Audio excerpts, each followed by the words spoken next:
Hello दोस्तों, welcome back to computer technical का। दोस्तों, सी लैंग्वेज की सीरीज में आप सब लोगों का स्वागत है। दोस्तों, आज हम हमारा नेक्स्ट टॉपिक स्टार्ट करने वाले हैं जिसका नाम है स्टोरेज क्लासेस, जिसे हम स्कोप रूल्स भी बोलते हैं। इससे पहले वाले टॉपिक में हम लोगों ने पॉइंटर्स का टॉपिक कवर किया था। आई होप कि आपको वो अच्छे से क्लियर भी हो गया होगा।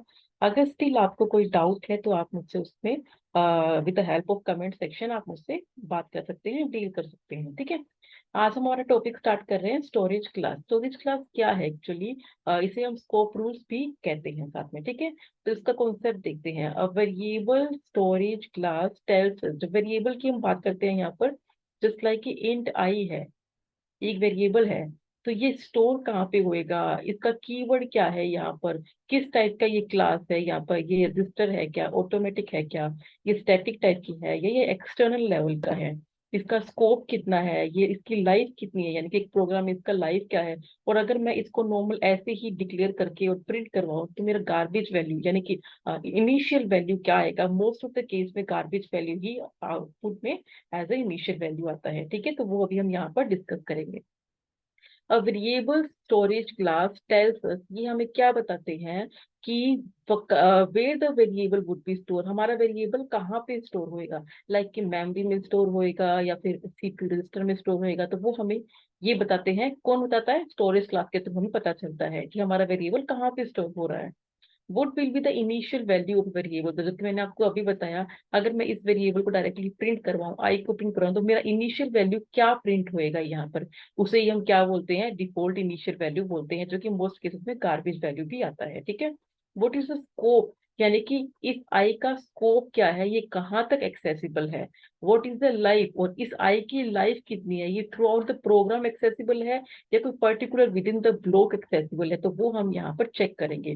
तो यहाँ पर फोर टाइप्स की स्टोरेज क्लास होती है, जिसमें फर्स्ट आता है automatic, next register, then next static, and the last one is global external, और जिसे हम एक्सटर्न कीवर्ड के साथ डिफाइन करते हैं। ठीक है। तो नेक्स्ट हम पहले देखते हैं फर्स्ट ऑटोमेटिक स्टोरेज क्लास, वो क्या होती है। ऑटोमेटिक स्टोरेज क्लास, अगर हम देखें, अगर आपने कुछ भी मेंशन नहीं किया है आपके प्रोग्राम में ये स्टोरेज क्लास, तो बाय डिफॉल्ट ऑटोमेटिक ही होती है। सपोज आप एक प्रोग्राम में लिखते हो इंट आई और आप लिखते हो ऑटो इंट आई, तो ये दोनों केस सेम है। ठीक है। अगर आपने यहाँ मेंशन किया है ऑटो, तो ये ऑटोमेटिकली ऑटोमेटिक स्टोरेज क्लास में आएगा।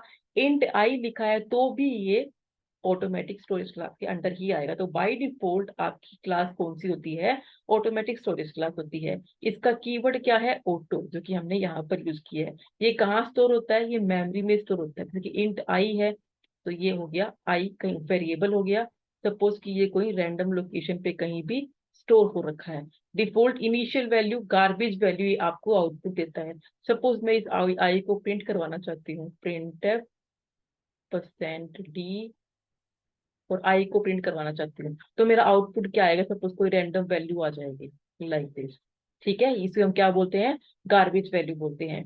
इसका स्कोप क्या होता है? लोकल होता है। जस्ट लाइक कि मैं एक ब्रैकेट के अंदर कुछ डिफाइन करती हूँ, int j is equals to 10, तो ये j है ओनली दिस ब्लॉक के अंदर ही एक्सेसिबल है, आउटसाइड दैट ब्लॉक ये एक्सेसिबल नहीं है। यानी कि इसका स्कोप क्या हो गया? ये लोकली एक्सेसिबल है। इसकी लाइफ क्या हो गई? Till control is within that block, यानी कि इसकी लाइफ क्या है? जब तक ब्लॉक के अंदर है तो ये एक्सेसिबल है, आउटसाइड दैट ब्लॉक इसकी लाइफ कुछ भी नहीं है। तो ये है हमारी ऑटोमेटिक स्टोरेज क्लास। ठीक है। नेक्स्ट हम देखते हैं register storage class. Register storage class में क्या होता है? इसका कीवर्ड होता है रजिस्टर। इसको डिफाइन करने का वे क्या रहता है? रजिस्टर इंट की। ठीक है। ऐसे हम डिफाइन करते हैं। ये स्टोरेज कहाँ पे होता है? ये सीपीयू रजिस्टर्स के अंदर स्टोर होता है। ठीक है। पहले वाला ऑटोमेटिक कहाँ स्टोर होता था? नॉर्मल मेमोरी के अंदर स्टोर होता था, बट ये कहाँ पे स्टोर होता है? ये सीपीयू रजिस्टर के अंदर स्टोर होता है। इसकी भी डिफॉल्ट वैल्यू गार्बेज ही होती है, और इसका scope same as it is local ही है, और इसकी life same as it is automatic वाली, till control is within that block only. ठीक है। तो ये इसका रजिस्टर का डिस्क्रिप्शन है। नेक्स्ट हम देखते हैं स्टैटिक स्टोरेज क्लास, काफी इंपॉर्टेंट क्लास है। तो इसका क्या यूज है यहाँ पर? सबसे पहले इसका क्या है? कीवर्ड क्या है इसका? स्टैटिक। डिफाइन करने का वे क्या है? Static int L, like this. ठीक है। स्टोरेज इसके कहाँ है, ये मेमोरी में डेटा को स्टोर करता है, इसकी डिफॉल्ट वैल्यू 0 होती है। सपोज मैं अभी इस एल को प्रिंट करता हूँ, print percent D and L, तो इसका आउटपुट क्या आएगा मेरे पास, इसका आउटपुट 0 आएगा। तो आपको ये ध्यान रखना है, स्टैटिक स्टोरेज क्लास की डिफॉल्ट वैल्यू हमेशा 0 होती है। इसका भी स्कोप क्या होता है, लोकल ही होता है, बट इसकी लाइफ क्या है, persist between various function code. तो ये कहाँ पर परसिस्ट करता है, कब तक परसिस्ट करता है, जब तक फंक्शन कॉल को यूज किया जा रहा है, फंक्शन कॉल को access, function call is accessible है ओनली, तब तक ये यहाँ पर परसिस्ट रहता है, इसकी लाइफ रहती है यहाँ पर। तो ये स्टैटिक में मेन डिफरेंस है यहाँ पर, ठीक है। नेक्स्ट क्लास, लास्ट क्लास हम देखते हैं यहाँ पर external storage class. External storage class जिसे हम ग्लोबल स्टोरेज क्लास भी बोलते हैं, उसका कीवर्ड क्या है, उसका कीवर्ड है एक्सटर्न कीवर्ड, ठीक है। ये देखो इसका कीवर्ड है एक्सटर्न, लाइक हम इसको ऐसे डिफाइन करते हैं, एक्सटर्न फ्लोट के, ठीक है ऐसे। इसकी भी स्टोरेज कहाँ पे है, ये मेमोरी में स्टोर होता है, उसका डिफॉल्ट वैल्यू भी 0 होता है, ठीक है। और इसका स्कोप ग्लोबली होता है, और इसकी लाइफ क्या है, जब तक आपका प्रोग्राम है तब तक इसकी लाइफ एक्सेसिबल है, यानी कि इसकी लाइफ रहती है, remain active throughout the life of program. जब तक आपका प्रोग्राम एग्जीक्यूटेबल है तब तक आपकी इसकी लाइफ रहती है। इसको डिफाइन करने का भी जस्ट लाइक कि मैं हैश इंक्लूड प्री प्रोसेसर लिखा मैंने, और अगर मैं ऐसे लिख दूं, extern int i is equal to 10 और void मेन, ऐसे लिख दिया, और अब मैं प्रिंट करवा देती हूँ आई को, डायरेक्टली लिख दिया एक बार मैंने, तो ये आउटपुट आपको 10 दे देगा यहाँ पर। तो इसको हम आउटसाइड द मेन भी यहाँ पर ऐसे डिफाइन कर सकते हैं, ठीक है। अब देखो यहाँ पर एक नोट क्या दिया हुआ है, in case of conflict between a global and a local variable of the same name, अगर एक ही प्रोग्राम में ये दो वेरिएबल है with the same name, just like कि मैं स्टेटमेंट ऐसे लिखती हूँ, हैश इंक्लूड, ये प्री प्रोसेसर हो गया, int i is equal to 10, ठीक है। अब मैं लेती हूँ void main, इसके अंदर मैं ले लेती हूँ int I is equal to 5, और अब मैं प्रिंट करवाती हूँ यहाँ पर I को।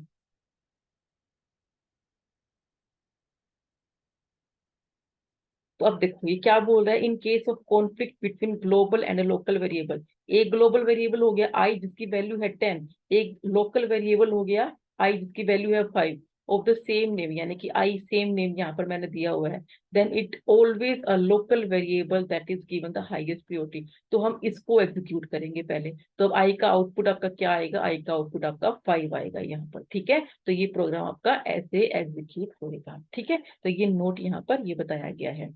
नेक्स्ट टॉपिक में हमें आप लोगों के लिए लेके आऊंगी, नेक्स्ट थोड़ा इंटरेस्टिंग टॉपिक है, काफी आपको मजा भी आने वाला है, call by value, call by reference. Till then आप लोग ये टॉपिक कवर करो, थैंक यू।